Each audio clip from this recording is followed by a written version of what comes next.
Deixa eu lhe perguntar. Dá uma durabilidade muito maior. Focando agora mais na prefeitura, assim. O cidadão comum, a principal crítica que ele tem é a infraestrutura da cidade, que é o que a pessoa mais vê e talvez que realmente precisa. Mas aí, para a pessoa que está dentro da política, quais são as críticas pontuais que o senhor faz ao atual governo? Porque, assim, uma pessoa que está no dia a dia não consegue acompanhar a política e tal. Quais são as críticas pontuais que o senhor faria à prefeitura, que o senhor está vendo, assim, que são questões inadmissíveis? Olha, é uma pergunta bem difícil, porque a gente tem dentro de cada segmento, a educação, a gente tem os seus problemas, a saúde tem os seus problemas. A segurança pública, apesar de ser uma competência do Estado, né, mas o município ele dá sua contrapartida com a iluminação pública, por exemplo. Então a gente tem ali em cada segmento os problemas. Porém, eu vou iniciar por um que ele é genérico. Ele vai englobar ali todos esses aí. E ele, pode não ser o mais importante, mas ele termina sendo o motivo de muita investigação por parte dos órgãos fiscalizadores, como o Ministério Público, Tribunal de Contas, né, que são as licitações do município. E toda vez que a gente fala em dinheiro, em verba pública, a gente tem que ter transparência. Uhum. A Prefeitura de Itacoatiara, até hoje, eu não sei se eles vão utilizar da desculpa ainda até quando, de que são novos, né? Acabei de entrar, ainda não deu tempo. Ela não alimenta o portal da transparência. Nós criticávamos até o fim do ano passado que o portal da transparência, você buscava lá e ele dava como inexistente, link inexistente, você não conseguia acessar. Hoje a gente consegue acessar, só que não tem nada alimentado. Você procura ali um contrato, clica, não existe. Folha de pagamento, não existe. Não tem, eles só abriram o site para você simplesmente olhar para o site, porque ele não funciona nada. E aí nós comunicamos o Tribunal de Contas, solicitamos que fosse alimentado e lembrando, por este motivo, o ex-prefeito e o Mahmoud antes do Peixoto foram notificados pelo Tribunal de Contas que se não alimentassem o portal da transparência, em 24 horas seriam afastados. Caralho. Que até hoje nós não conseguimos ver isso na gestão Mário Abraim. Né? Então, assim, já tem 15 meses que o portal da transparência está sendo levado a pagode, né? E aí nós, como fiscais do povo, não temos a oportunidade de verificar quem está contratado dentro da prefeitura. Eu, particularmente, sei os motivos. Né? Lógico que nem tudo a gente vai poder estar discutindo, porque tem coisa que está aí, né, já nas mãos dos órgãos fiscalizadores. Beleza, esse é o primeiro ponto e ele culmina aí com uma série de outros problemas. Porém, nós temos aí da saúde. A saúde ela não se contratou, ela só se demitiu. Onde já tinha pouco, tirou mais um pouco.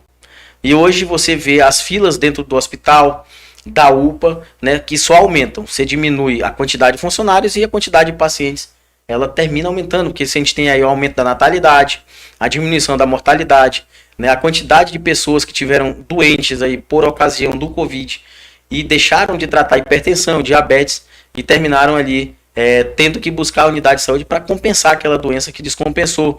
Então, o número de acidentes por ocasião da malha viária do município está cheia de buracos. Enfim, então a gente tem a saúde hoje sendo literalmente sucateada pela prefeitura. Nós cobramos muito isso daí. Eu cobro, o vereador Arnold cobra, o vereador Edmir Barbosa, como presidente da Comissão de Saúde, também tem cobrado. Só que a prefeitura ela faz ouvido de mercador para o que a gente cobra. A gente cobra, mostra onde está o defeito, pede para consertar e simplesmente não fazem nada. Vou citar um exemplo. A UPA, no local onde eu trabalho, é porque eu não posso trabalhar no hospital. Pode não ter um médico para tirar plantão no hospital, mas eles não me chamam. Não me chamam. Por quê? É porque eu não sou médico? Não, é porque eu sou oposição ao prefeito. Entendeu? Isso é o correto? Não. Ele não teria que levar para esse lado. Então, assim, esse é um erro grotesco que a gente vê, todo mundo sabe, mas também eu não faço questão, sabe? Eu fico triste com isso, porque eu como gestor, se um dia Deus me desse a oportunidade de eu ser prefeito da cidade, eu não faria isso, porque eu tenho que zelar pela população e pelo profissional que está trabalhando e não pela minha vontade. A minha vontade, nesse caso, ela fica em último lugar, porque eu tenho o paciente e o profissional que está ali para prestar um serviço à população. Então hoje eu não presto serviço no hospital e cheguei inclusive a ser proibido de entrar dentro do hospital no início da gestão. Caraca. Eu digo, como foi? Caraca. Fui proibido lá, eu digo, não, me conhecendo, eu digo, proibido, eu quero ver quem vai me tirar daqui de dentro. E fiquei lá de voluntário lá e fiquei só para mostrar como ninguém é dono de hospital aqui. Não existe, o hospital é meu, é teu, é da população que nos vê. Então não existe negócio de proibir. E além da conta, eu sou também cidadão. Posso estar dentro do hospital como cidadão também. Então ali eu comuniquei ao CRM, comuniquei ao Sindicato dos Médicos, que também se manifestou, né? E aí, para a gente conseguir ter acessibilidade de uma coisa que eu deveria já ter, que é lógica, eu fui nomeado na época pelo sindicato como delegado do Sindicato dos Médicos nessa região toda. Uhum. Então, assim, hoje, independente dele querer ou não, eu tenho uma obrigação de visitar o hospital.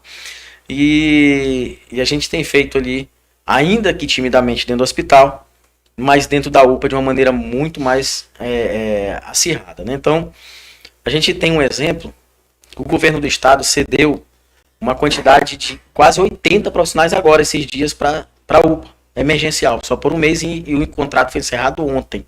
Por quê? Porque realmente não justificaria a manutenção usando-se o argumento da pandemia, porque realmente já diminuiu.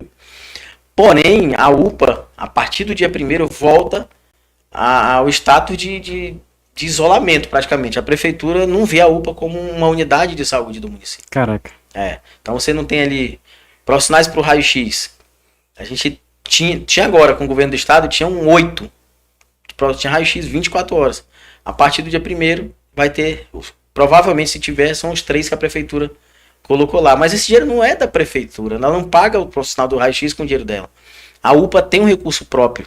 Só que o recurso da UPA cai na conta da prefeitura. Não é repassado. Que a prefeitura não repassa. Ela não contrata profissional. E eu cobro isso de noite. O DIB cobra de noite. O Arnold cobra de noite. Entendeu? E a gente tem cobrado e a prefeitura simplesmente usa como desculpa de que o recurso é aplicado em outras questões da UPA. Não tem café, cara.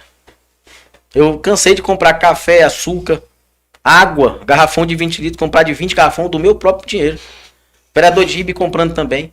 O vereador Arnold comprando também. Por quê? Porque a prefeitura, que recebe 220 mil em média, só para a UPA todo mês, não compra. E eu ouvi o argumento de que eles pagavam funcionários para a UPA. Nunca.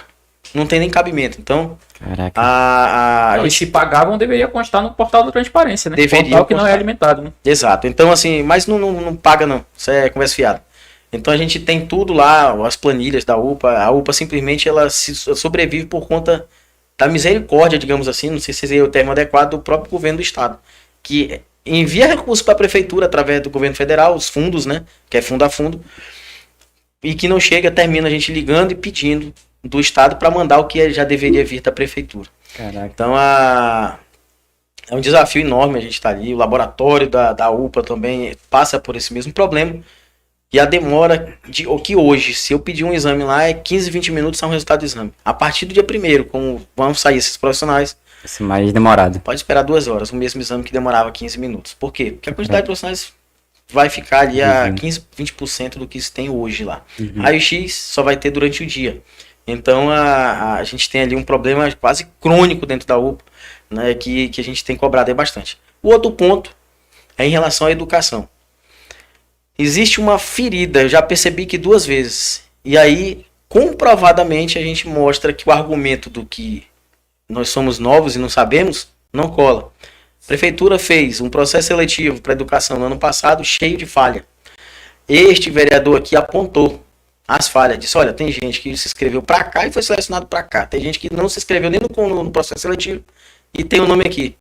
E tem gente que se inscreveu e não está na lista. Então, assim, eu questionei aquilo, né? E eles negaram, a prefeitura negando e postando através de fakes, dizendo que o que eu estava postando era fake. Caraca. É o que reiteradas vezes eles fazem isso. Simplesmente, o procurador-geral do município, que não é o que foi nomeado pelo prefeito, porque aquele dali também não faz nada, é um desocupado assumindo o cargo lá de procurador. Ele simplesmente, o procurador concursado do município, orientou a prefeitura que suspendesse o processo seletivo porque estava cheio de vícios de iniciativa ali. Então, foi suspenso o processo. E que eu falava o tempo todo, eles diziam que era fake, o próprio procurador disse, não, tem que suspender, tá errado. Então, assim, eu falando não era fake. O procurador falando, eles tiveram que engolir, né, goela abaixo. Então, a gente tem ali esse exemplo. E esse ano fizeram um novo processo seletivo, com as mesmas falhas de antes. E a gente denunciou de novo. Então, assim, não é à toa. Não é erro de principiante, é de propósito. Entendeu? Então a prefeitura não trabalha com transparência em nenhum setor, nem educação, nem saúde. E eu garanto a você, junto com a licitação, eu afirmo categoricamente que todas as licitações do município favoreceram alguém. Todas.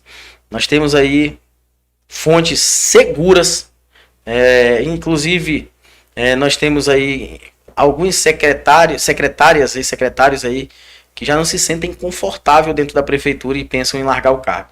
Caraca. Pensam porque sabem que vem uma bomba que termina explodindo no colo do próprio secretário que tenta se livrar daquilo o tempo todo, né?